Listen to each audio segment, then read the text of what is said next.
C'est l'histoire d'une moto qui a un pouvoir mystique sur les gens. Une moto qui, dès sa sortie, a eu le pouvoir de changer les gens rien qu'en étant à son guidon. Et j'ai voulu comprendre comment.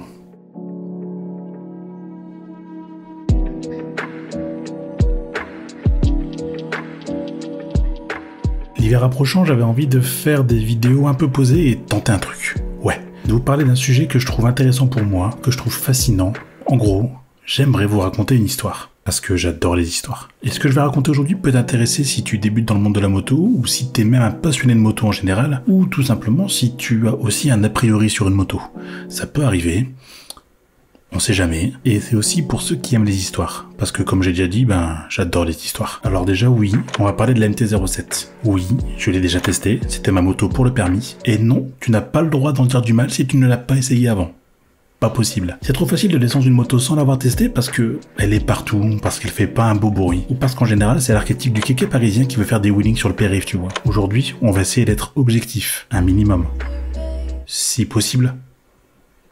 De ouf. Alors vous le savez, j'ai beaucoup de contacts avec le monde de la moto, hein. Des motovlogueurs, des passionnés de moto, des motards chevronnés, et je suis également dans un groupe de motards sur Messenger, des gens qui font partie de la grande famille du motovlog. CBiste, Histoire de rouler, Joe la Poule, 93 Batman, Free du 91, bref.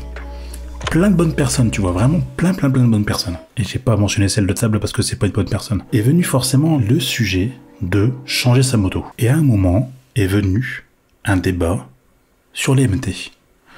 Bah ouais, et je vais vous remettre dans le contexte. Si tu veux, à l'époque, avant sa Harley, celle de table, il avait une MT-09.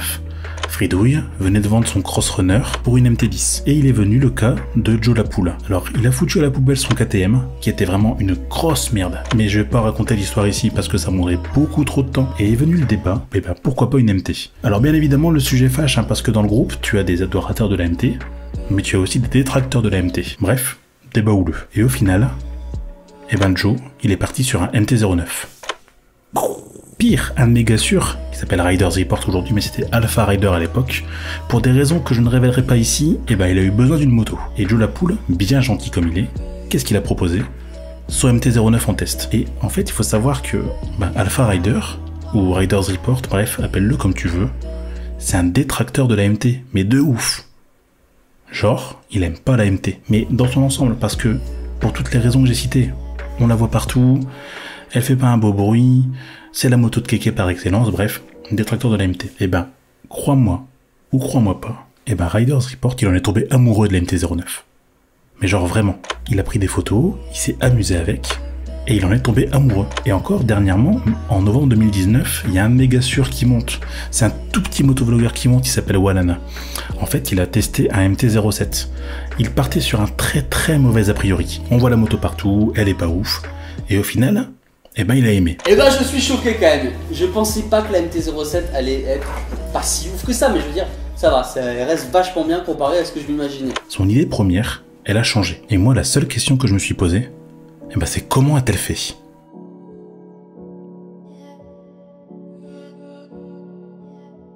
On va se replacer dans le contexte et revenir en fin d'année 2013, face à une concurrence très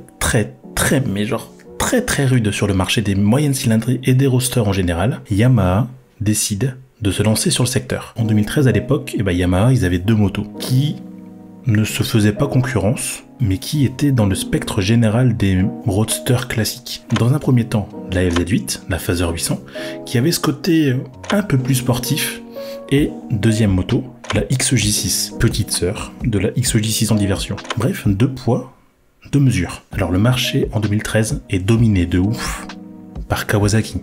ER6 d'un côté qui répond à la XJ6 et la superbe Z800 qui répond à la FZ8. Ces deux motos, elles trustent les premières et deuxième places du marché actuel. Elles pèsent près de 8% du marché français de la moto en 2013. On a aussi en troisième place du coup la XJ6, puis d'autres modèles qui seront régulièrement dans le top 10 jusqu'en 2015-2016, à savoir la GSR 750, concurrente directe des précédents modèles, le Street Triple de chez Triumph, qui est hors format clairement, et aussi le Maxi Trail de chez BM, la R1200 GS. Mais bon là c'est une autre catégorie. Et en fin 2013, dans le centre technique de Yamaha à Hamamatsu, Shin Yokomizo travaille depuis plusieurs années sur une moto, ayant pour nom de code Master of Torque en anglais, qui signifie maître de couple en français. Il déclara « Se faire plaisir, tel a été notre mot-clé de l'élaboration de cette moto. Le challenge était clair, tant pour ce qui concerne la puissance que pour le gain de poids. Nous avons dès le départ décidé de créer une toute nouvelle génération de moteurs, compacts, puissants, beaucoup plus légers et également moins gourmands. Et c'est à partir de 2014, lors de la présentation de la MT-07, que le vent va radicalement changer. Mais vraiment, radicalement. Dès sa première année sur le marché, la MT-07 de 2014 truste la première place du classement. Et de très loin, devant la Z800 et le R6 et la MT-09. Donc en fait, Yamaha sort 2 motos, 2 MT, et elles sont première et quatrième. 10 700 motos sur un an. Et il faut savoir que la FZ8, qui faisait 2100 ventes à l'époque, n'en fait plus que 880. Aïe, gros coup de dur pour la Phaser. Et depuis, pour faire un point rapide, de 2014 à 2019, la MT-07 a toujours été la moto la plus vendue. Et c'est encore le cas cette année. Et ce n'est ni l'arrivée de la nouvelle Z650, ni l'arrivée de la CB500F revue qui changeront la donne. En l'espace de 5 ans donc, la MT-07 est devenue un incontournable. T'en as forcément croisé déjà une. Une comme ça, une comme ça, une comme ça, ou une comme ça. Ouais non, ça c'est pas dingue. Hein. Bon, pour éviter les raccourcis, on va parler que de la MT-07. Hein. Donc exit les autres MT, exit les traceurs, et exit les XSR. Oh, XSR, j'adore les XSR. Je vous ai déjà parlé de l'XSR 900 ? Je suis pas sûr. Comment a-t-elle fait ? Comment cette moto et ses consoeurs de la dénomination MT ont réussi en 5 ans à bouleverser complètement le marché du roadster et pire encore, à complètement bouleverser le paysage moto français.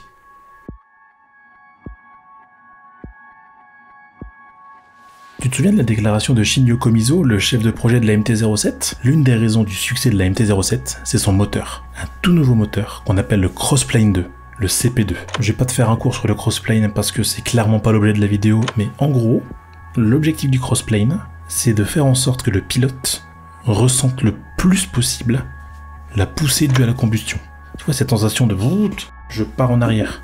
Ben voilà, il faut que le pilote parte à la renverse. Et c'est d'ailleurs ce que j'ai ressenti avec le CP3, qu'on retrouve sur la MT-09 ou sur la XSR 900. C'est le même principe, sauf que là tu rajoutes un cylindre, pour le coup. Déjà, ce qu'il faut savoir, c'est qu'en niveau spec, la moto fait 182 kg tout plein fait. Et 182 kg tout plein fait, ben c'est rien du tout. Il faut savoir que la FZ8, donc sa grande sœur, fait 30 kg de plus à sec. Donc sans aucun liquide. Et sa concurrente directe, le R6, fait 200 kg, donc 25 kg de plus, tout plein fait.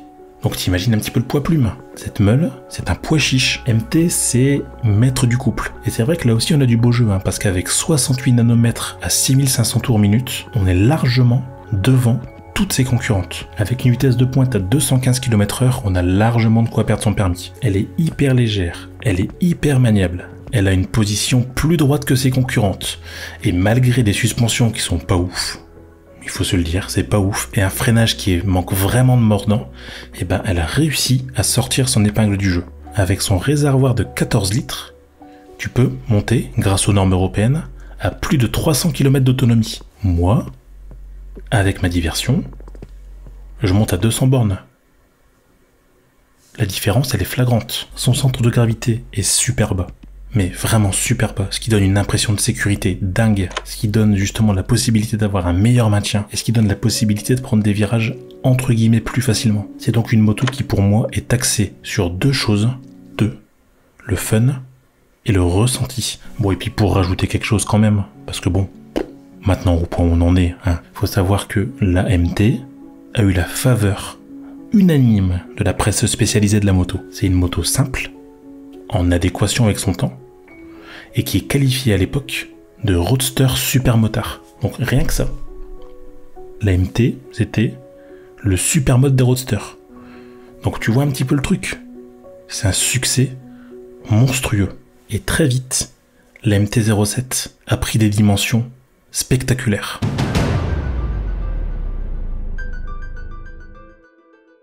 Il y a deux choses qui font que la MT-07 se vend encore super bien en 2019, et je pense que ce sera aussi le cas en 2020. C'est une moto qui est ultra utilisée pour les plateaux de permis. En même temps, elle est tellement maniable que ça devient presque trop simple de faire le lent. J'ai passé les permis dessus, moi.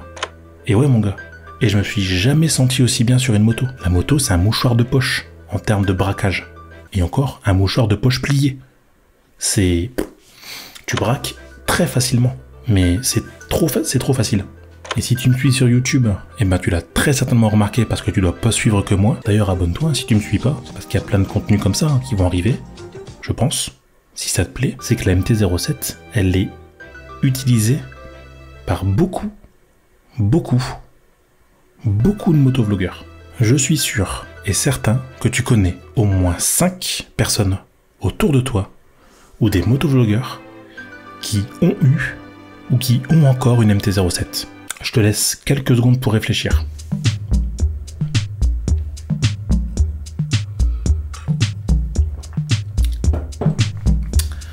J'attends. C'est bon? Ok, bon. Là ici, c'est la liste de tous les motovlogueurs qui ont eu une MT-07 ou qui ont encore une MT-07. C'est un truc de dingue, non? Enfin...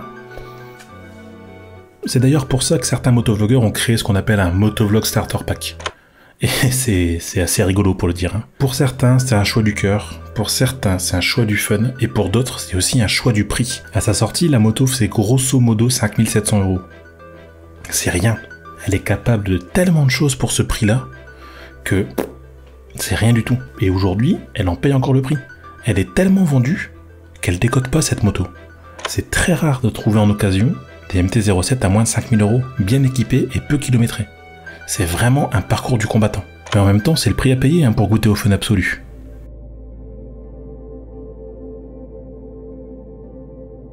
En fait, le constat que je fais avec cette meule, c'est qu'elle n'a jamais été pensée pour être la plus rapide, la plus puissante ou la plus aboutie des roadsters. En vérité, je pense qu'elle ne peut pas être définie comme un roadster pur et dur, et elle ne peut pas être catégorisée comme étant une moto classique. Ce n'est pas possible. Par-delà son succès et par-delà son image, elle est le fruit d'une étude sur un secteur de la moto qui, pour moi, n'existait pas encore. C'était libre jusque-là. Elle semble avoir été créée et produite pour n'importe qui. Que ce soit le motard confirmé qui veut une moto fun pour rouler le dimanche, ou le motard débutant qui veut une moto fun, accessible et très sécurisante. En fait, acheter cette moto, c'est apprécier la moto dans ce qu'il y a de plus simple, de plus brut. Le fun, la liberté, le couple, la sensation de puissance, avec un châssis qui est super facile à prendre en main. Pour moi, elle attire autant positivement que négativement. C'est impossible à nier. C'est une moto qui attire,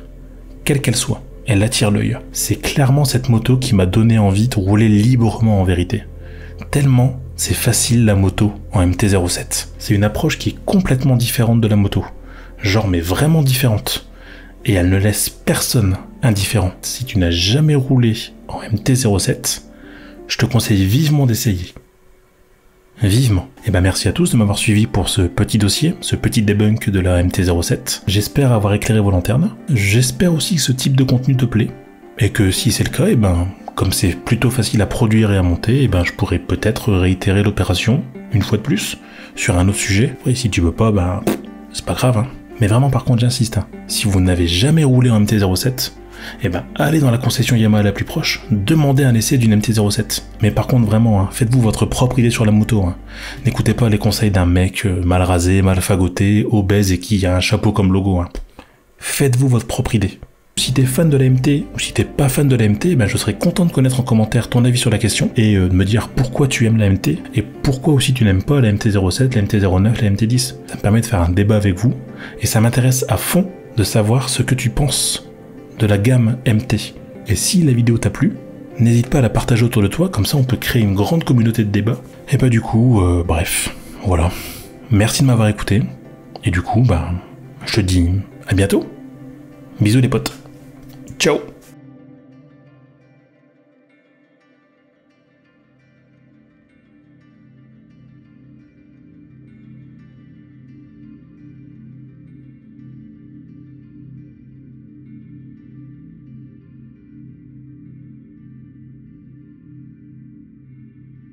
Au revoir.